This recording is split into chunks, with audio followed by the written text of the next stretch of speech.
نحمده ونصلي على رسوله الكريم أما بعد فأعوذ بالله من الشيطان الرجيم بسم الله الرحمن الرحيم يا أيها الذين آمنوا كتب عليكم الصيام كما كتب على الذين من قبلكم لعلكم تتقون صدق الله العظيم۔ اللہ رب العزت نے ہم سب کو یہ بابرکت مہینہ عطا فرمایا اور اس میں روزے رکھنے کی توفیق عطا فرمائی، عبادات ادا کرنے کی توفیق عطا فرمائی۔ اس پر اللہ کا شکر ادا کرنا چاہیے۔ اور دوسرا جو اللہ رب العزت نے ہمیں قرآن مجید کی ان آیات میں جن میں روزے کا ذکر ہے، جب بھی مطالعہ کرنا ہو کہ روزے کے مقاصد کیا ہیں، اللہ نے یہ روزہ کیوں فرض کیا، اس سے انسان کے لیے کیا فائدے ہیں، تو اس کے لیے سورۃ البقرہ کی آیت 183 سے آیت نمبر 187 تک کی 5 آیات کا مطالعہ کیجیے اور اس کا ترجمہ پڑھیے، تو اس سے انشاءاللہ بہت بات واضح ہو جائے گی۔ ان 5 آیات میں اللہ تعالیٰ نے پہلی آیت میں ارشاد فرمایا، یا ایھا الذین آمنوا کتب علیکم الصیام کما کتب علی الذین من قبلکم لعلکم تتقون، ایمان والو تم پر روزے فرض کیے گئے جیسا کہ تم سے پہلے لوگوں پر روزے فرض کیے گئے، لعلکم تتقون، تاکہ تم پرہیزگار ہو جاؤ۔ تو ایک مقصد اللہ نے روزے کا بتایا، لعلکم تتقون، تاکہ تم متقی ہو جاؤ، پرہیزگار ہو جاؤ۔ دوسرا مقصد آگے چل کر آیت میں اللہ نے بتایا، لعلکم تشکرون، تاکہ تم شکر گزار ہو جاؤ۔ اور تیسرا مقصد اللہ نے بتایا، لعلہم یرشدون، تاکہ وہ ہدایت پا جائیں۔ تو روزے کے احکامات بیان کرتے ہوئے ان 5 آیات میں اللہ تعالیٰ نے روزے کے 3 مقصد بتائے۔ نمبر 1 تقوی، نمبر 2 شکر، نمبر 3 ہدایت۔ یہ تینوں روزے کے ذریعے اللہ انسان کو کیسے عطا فرماتے ہیں۔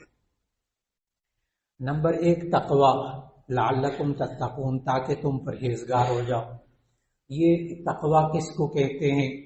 آسان الفاظ میں تقوی کا مطلب 2 جملوں میں مکمل ہو جائے گا۔ تقوی کا مطلب انشاءاللہ، تقوی کہتے ہیں ڈرنا بچنا، لفظی مطلب اس کا، یعنی جس کام کا اللہ نے حکم دیا ہے کہ تم کرو، اس کے نہ کرنے سے بچنا۔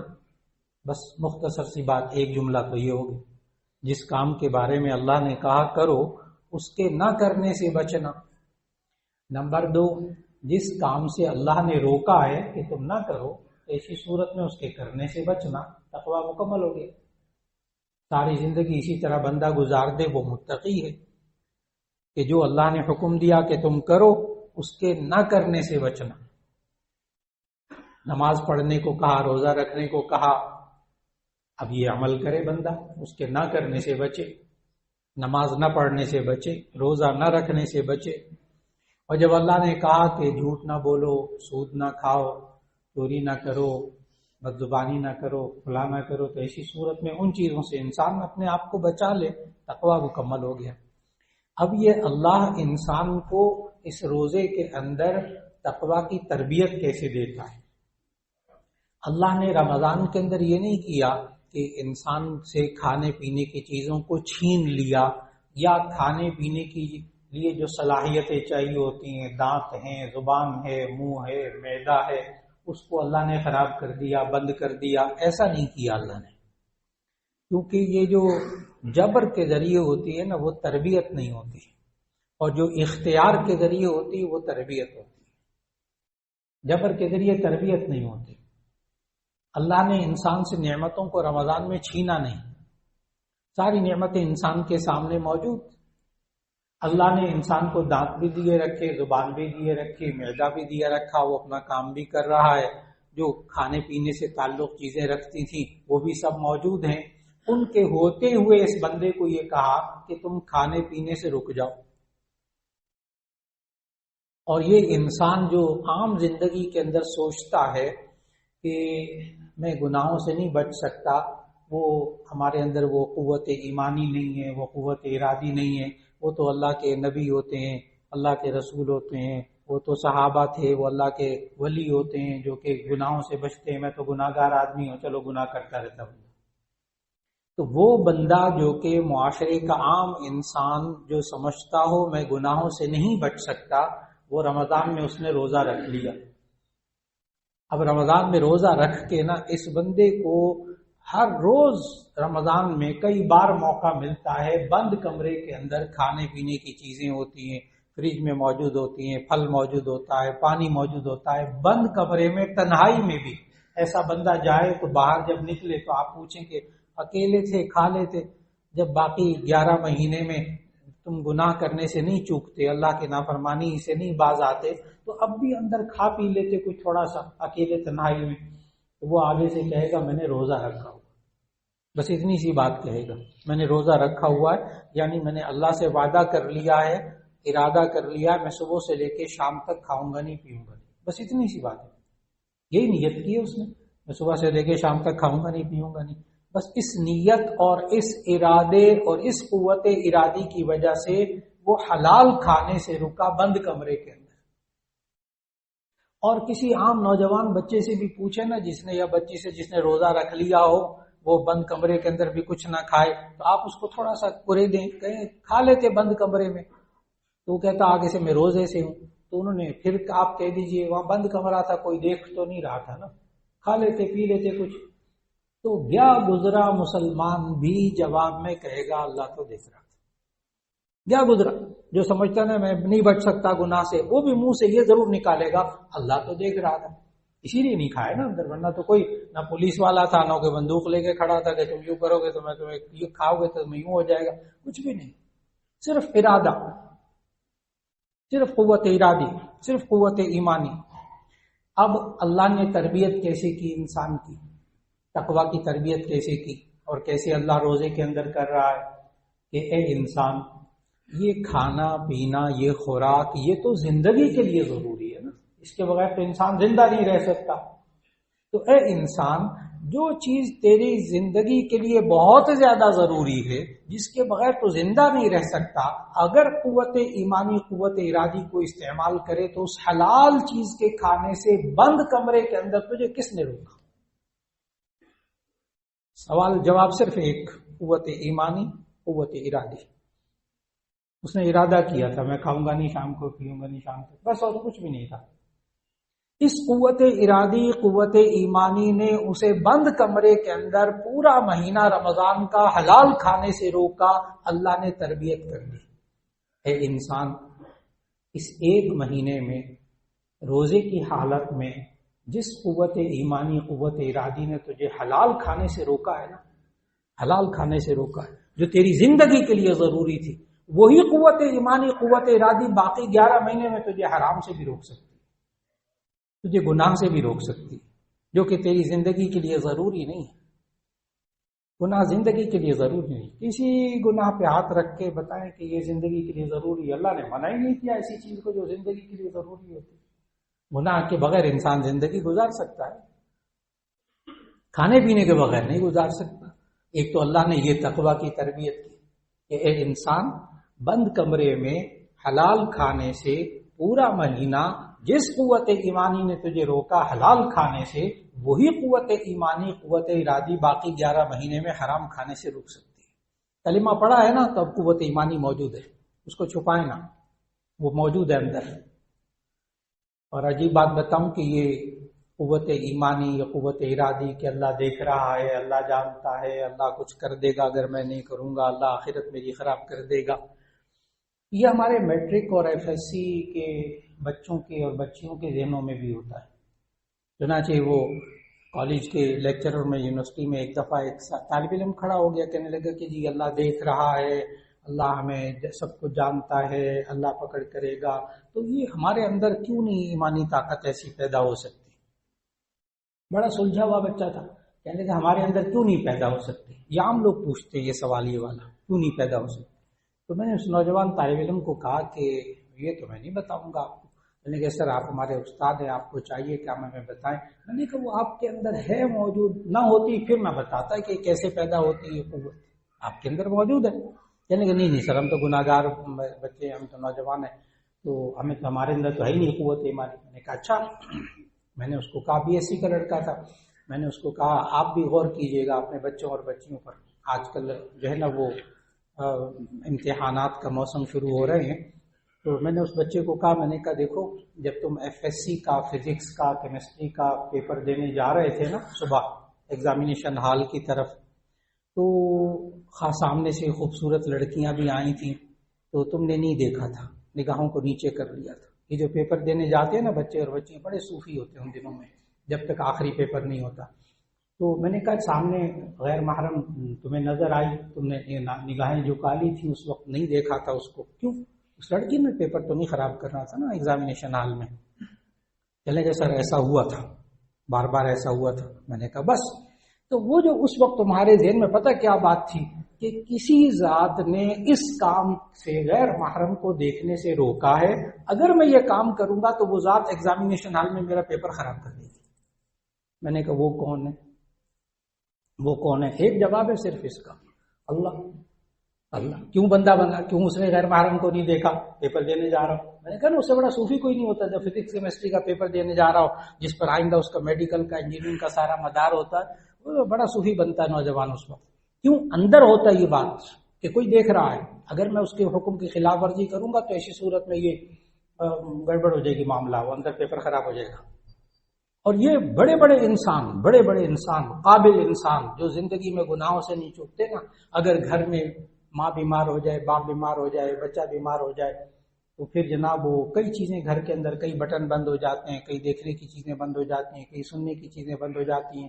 کوئی بچہ لگا بھی لے تو باپ بڑے زور سے ڈانٹتا ہے، تمہیں شرم نہیں آتی؟ ماں اسپتال میں تم یہ لگا کے دیکھ رہے، بند کرو اس کو. اللہ کے بندو، اس نے اسکرین نے تو نہیں نا ماں کو ٹھیک کرنا تھا. اسکرین بند ہونے سے ماں ٹھیک ہو جائے گی؟ نہ، اندر کوئی بات ہے صحیح کہ یہ بات چیز دیکھنی سننی غلط ہے، اس کو بند کرو تاکہ وہ ماں ٹھیک ہو جائے. اور وہ ماں کو ٹھیک کرنے والا بھی وہی ہے جس نے روکا ہے اس سے. ہے صحیح بڑے بڑے بندوں کے اندر، یعنی سمجھدار لوگوں کے اندر بھی یہ چیز موجود ہے. اللہ دیکھ رہا ہے، اللہ جانتا ہے. اللہ روزے کے اندر انسان کو یہ تربیت دیتا ہے تقویٰ کی. اللہ دیکھ رہا ہے، اللہ جانتا ہے. اسی وجہ سے تو بندہ حلال کھانے سے روکا. اچھا یہ آج کل کے جو ابھی چوتھا روزہ چل رہا ہے ماشاءاللہ، یہ آج کل کے 4-5 روزے ذرا مشکل گزرتے ہیں. مشکل اس لیے اگرچہ ہے موسم بہت اچھا ہے، لیکن 11 مہینے سے کھانے پینے کی عادت پڑی ہوئی تھی نا، اس لیے دن بھر میں کبھی چائے پینے کو، کبھی گرین ٹی پینے کو، کبھی پانی پینے کو، کبھی کوئی چیز کھانے کو دل کرتا ہے. 4-5-6 دن اسی طرح گزریں گے ذرا مشکل. پھر اس کے بعد باقی روزے آسان انشاءاللہ، کیونکہ پھر نہ کھانے کی عادت پڑ گئی، نہ پینے کی عادت پڑ گئی. پھر انشاءاللہ عید جب آئے گی نا تو عید کے دن کھانا مشکل ہو جائے گا. عید کا دن بڑا مشکل گزرتا ہے. چیز سامنے آتی ہے فوراً خیال آتا ہے روزہ، کیونکہ نہ کھانے کی عادت پڑ گئی سے. پھر خیال آتا ہے نہیں آج تو عید کا دن ہے، کھا لو. اب پتہ ہے اللہ نے کیا کیا اس انسان کے ساتھ روزے کے اندر، تقویٰ کی تربیت کیسے دی کہ اے انسان، شروع میں روزے رکھنے مشکل تھے اس لیے کہ کھانا پینا چھوڑنا مشکل تھا، عادت پڑی ہوئی تھی کھانے پینے کی. اور جب نہ کھانے کی عادت پڑ گئی تو عید کا دن مشکل ہو گیا، کھانا مشکل ہو گیا. اللہ نے تربیت کی اس انسان کی، اے انسان اگر تجھے نیک کام کرنے کی عادت پڑ جائے تو نیک کام چھوڑنا مشکل. تجھے نیک کام کرنے کی عادت پڑ جائے تو نیک کام چھوڑنا مشکل ہو جائے. جس شخص کو نماز کی عادت پڑی بھی ہو، نماز کی عادت بھی پڑی ہو، خوب پابندی سے نماز ماشاءاللہ، آپ اس بندے کو دیکھیں اس کی صبح آنکھ کیسے کھلتی ہے، روزے کے علاوہ بھی، رمضان کے علاوہ بھی آنکھ کیسے کھلتی ہے. اور جس بندے کو مسجد میں نماز باجماعت ادا کرنے کی عادت پڑی ہوئی ہو تو وہ ڈرائیونگ بھی کر رہا ہو، سفر میں بھی ہو، وہ پہلے سے سوچ کے رکھتا ہے میں نے کس مسجد میں نماز پڑھی، میری مسجد میں نماز نہ چھوٹے. عادت پڑی ہوئی نا، بے چین ہو جاتا ہے انسان، اس کو عادت پڑی ہوئی. لہذا انسان کو اللہ نے سمجھایا، اے انسان اگر تجھے نیک کام کرنے کی عادت پڑ جائے تو نیک کام چھوڑنا مشکل ہو جائے. اور دوسری اللہ روزے کے اندر تقویٰ کی تربیت کیا کر رہا، اے انسان اگر تجھے گناہ نہ کرنے کی عادت پڑ جائے تو گناہ کرنا مشکل ہو جائے. بالکل اسی طرح کھانے پینے کو ذہن میں لائیے گا، گناہ نہ کرنے کی عادت پڑ جائے تو گناہ کرنا مشکل ہو جائے. بالکل یہ تقویٰ کی تربیت اللہ تعالیٰ انسان کو ایک پورے ماحول میں اور ایک بات اللہ رمضان میں اور سمجھاتا ہے کہ انسان اگر متقی بننا چاہے نا، وہ متقی ذہن میں رکھیے گا تقویٰ کیا چیز، جس کام کو اللہ نے کرنے کو کہا اس کے نہ کرنے سے بچنا، اور جس کام کو کہا نہ کرو اس کے کرنے سے بچنا۔ یہ انسان کے لیے تب آسان ہوتا ہے جب انسان کو تقویٰ کا ماحول ملے۔ اب بڑی اہم بات ہے یہ والی، تقویٰ کا ماحول ملے۔ ماحول عربی زبان کا لفظ ہے، ما کا معنی جو چیز، حول کا معنی ارد گرد، ماحول کا معنی جو ارد گرد ہوتا ہے۔ اب ارد گرد سب نے روزے رکھے ہوتے ہیں تو رمضان میں روزے رکھنے آسان، یہی روزے انسان باقی دنوں میں قضا کرنا چاہے تو اچھے خاصے مشکل۔ معلوم کیا ہوا کہ اگر گھر کا ماحول نیکی کا اور گناہوں سے بچنے کا، نیکی کا نیک کام کرنے کا ماحول بنا ہو اور گناہوں سے بچنے کا ماحول بنا ہو تو بچوں کے لیے، بچیوں کے لیے اور باقی لوگوں کے لیے نیک کام کرنا آسان ہوتا ہے۔ اور اگر گھر میں گناہ کا ماحول بنا ہو، اللہ اور اس کے رسول صلی اللہ علیہ وسلم کی نافرمانی کا ماحول بنا ہوا ہو، تو پھر ایسی صورت میں گناہ کرنا آسان ہو جاتا ہے، پھر گناہ پر عمل کرنا آسان ہو جاتا ہے، کیونکہ ماحول اس کا اثر انداز ہوتا ہے۔ انسان کی سوسائٹی، انسان کا ماحول، یہ انسان کو بناتا ہے یا بگاڑتا ہے۔ اگر ہم اپنے بچے اور بچیوں، نئی نسل کو اگر متقی بنانا چاہتے ہیں نا، تو ہم ماں باپ کو اپنے گھر کا ماحول جو ہے وہ تقویٰ والا بنانا پڑے گا۔ یہ بھی اللہ نے رمضان میں سمجھایا۔ دوسرا اللہ نے مقصد بتایا روزے کا شکر، لعلکم تشکرون، تاکہ تم شکر گزار بندے بن جاؤ۔ انسان نہ 11 مہینے کھاتا پیتا رہتا ہے تو اس کے اندر سے شکر بہت کم نکلتا ہے، لیکن جب انسان کو اللہ صبح سے لے کے شام تک کھانے پینے کی چیزوں سے روک لیتا ہے نا، تو افطار کے وقت جو خوشی ہوتی ہے نا، افطار کے وقت جو خوشی ہوتی ہے، یا میں عرض کروں وہ عجیب و غریب خوشی ہوتی ہے۔ وہ کھانا کھلنے کی خوشی نہیں ہوتی، وہ جو رمضان سے پہلے ولیموں کے اندر کھانا کھلتا تھا تو ایک دم خوشی ہوتی تھا، یہ تو ایک کھجور کھا کے ایک پانی پی کر شکر کرتا ہے، اس وقت ایک خوشی کا احساس ہوتا ہے، ایک فرحت کا احساس ہوتا ہے۔ کیوں؟ اللہ تعالیٰ نے تھوڑی دیر کی نعمتوں کو روک لیا نا، ذرا روک لیا، بس اب جب نعمتیں ملنی شروع ہوتی ہیں افطار کے وقت میں، اس انسان کے اندر سے شکر نکلتا ہے۔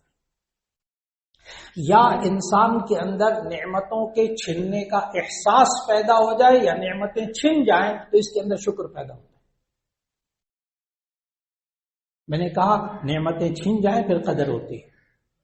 ماں باپ جب تک سر پہ ہوتے ہیں نا، نوجوان نسل کو قدر نہیں ہوتی، لیکن جب ماں باپ رخصت ہو جاتے ہیں پھر پتہ کیا کہتے ہیں؟ پھر کہتے ہیں بس امی ہماری ابا جی بستر پہ بھی پڑے رہتے تھے نا تو ان کی بڑی برکتیں ہوتی تھی۔ پھر یوں کہتے ہیں بستر پہ بھی پڑے ہوتے تھے، کچھ بھی نہیں کر رہے ہوتے تھے، بولتے بھی نہیں تھے تو بڑی برکتیں ہوتی تھی، اب وہ برکتیں نہیں رہیں۔ تو انسان کے ماں باپ جب تک ہوتے جب تک قدر نہیں ہوتی، جانے کے بعد قدر ہوتی ہے، یہ انسان کا مزاج ہے۔ اور انسان جب کسی کو دیکھتا ہے کہ اس کے پاس یہ نعمت نہیں ہے تو پھر بھی اس کے اندر قدر ہوتی ہے، اس کے اندر شکر پیدا ہوتا ہے، اور یہ بڑوں بڑوں کے اندر ہوتا ہے، نیک لوگوں کے اندر بھی آ جاتا ہے۔ شیخ سعدی رحمۃ اللہ علیہ خود کہتے ہیں میرے پاس ایک دفعہ جوتا نہیں تھا، تو کہتے ہیں میرے ذہن میں یہ بات شکوہ آ گیا تھا کہ دیکھ میں اللہ کے کتنے نیک کام کرتا ہوں، بندوں کو اچھی اچھی باتیں بتاتا ہوں، کتنے لوگوں کو دین کی باتیں بتاتا ہوں، اے اللہ تیرا ایسا بندہ ہوں، اس کے بجوتے ہی نہیں۔ شیخ سعدی خود لکھتے کہ میں جا رہا تھا تو میں مسجد کے پاس سے گزرا تو وہاں ایک بندہ تھا جس کے دونوں پاؤں نہیں تھے، تو شیخ سعدی کہتے میں فوراً سجدے میں گر گیا، اے اللہ جوتا نہیں تو خیر ہے، پاؤں تو ہے نا۔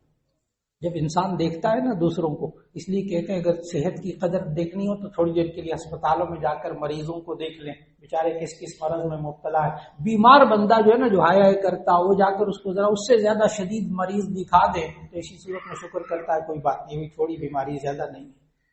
انسان کو نعمت تھوڑی دیر کے لیے روک لی جائے تب بھی قدر پیدا ہوتی ہے، پھر اس کو دی جائے پھر شکر پیدا ہوتا ہے، اور یہ شکر انسان کو افطار کے وقت ملتا ہے۔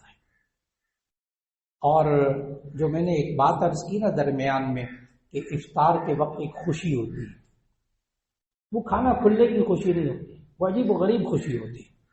اور اگر جامع ترمذی کی حدیث سناؤں تو نبی صلی اللہ علیہ وسلم نے افطار کے وقت کی خوشی کو کس خوشی کے ساتھ ذکر کیا، وہ حدیث ذرا سنانے لگا ہوں۔ نبی صلی اللہ علیہ وسلم نے فرمایا للصائم فرحتان، روزے دار کو دو خوشیاں نصیب ہوتی ہیں۔ للصائم فرحتان، جامع ترمذی کی حدیث، للصائم فرحتان، روزے دار کو دو خوشیاں نصیب ہوتی ہیں، فرحت عند فطری، ایک تو اس کو خوشی ہوتی ہے روزے کے افطار کے وقت، روزہ کھلتے وقت ایک خوشی ہوتی ہے، اور دوسری خوشی ذرا غور سے سنیے گا کہ ایک فرحت عند فطری، ایک خوشی اس کو روزہ افطار کرنے کے وقت ہوتی ہے دنیا میں، وفرحت عند لقاء ربہ، اور ایک خوشی اس کو اس وقت ہوگی جب یہ جنت میں اپنے رب سے ملاقات کرے گا۔ بس آپ تھوڑا سا سوچئے گا کہ کس خوشی کے ساتھ ملا کر نبی صلی اللہ علیہ وسلم نے ذکر کیا ہے۔ للصائم فرحتان، روزے دار کو دو خوشیاں نصیب ہوں گی، فرحت عند فطرہ و فرحت عند لقاء ربہ، ایک اس کو روزہ کھولتے وقت خوشی ہوتی ہے دنیا میں روزے دار کو، اور دوسری خوشی اس وقت اس ہوگی جب یہ اپنے رب سے جنت میں ملاقات کرے گا، اس لیے کہ احادیث میں آتا ہے کہ جنت کی نعمتوں میں سے سب سے بڑی نعمت اللہ کا دیدار ہے، اور جو روزے دار کو انشاءاللہ نصیب ہوگا۔ اور جب انسان تقوی اور شکر کے راستے کو اپناتا ہے تو اس انسان کو اللہ ہدایت بھی عطا فرما دیتا ہے۔ روزے کے تین مقصد ہو گئے، تقوی، ہدایت اور شکر۔ اللہ تعالیٰ روزے کے ذریعے یہ تینوں مقاصد جو اللہ نے قرآن میں عطا فرمائے ہم سب کو یہ عطا فرمائے۔ وآخر دعوانا ان الحمدللہ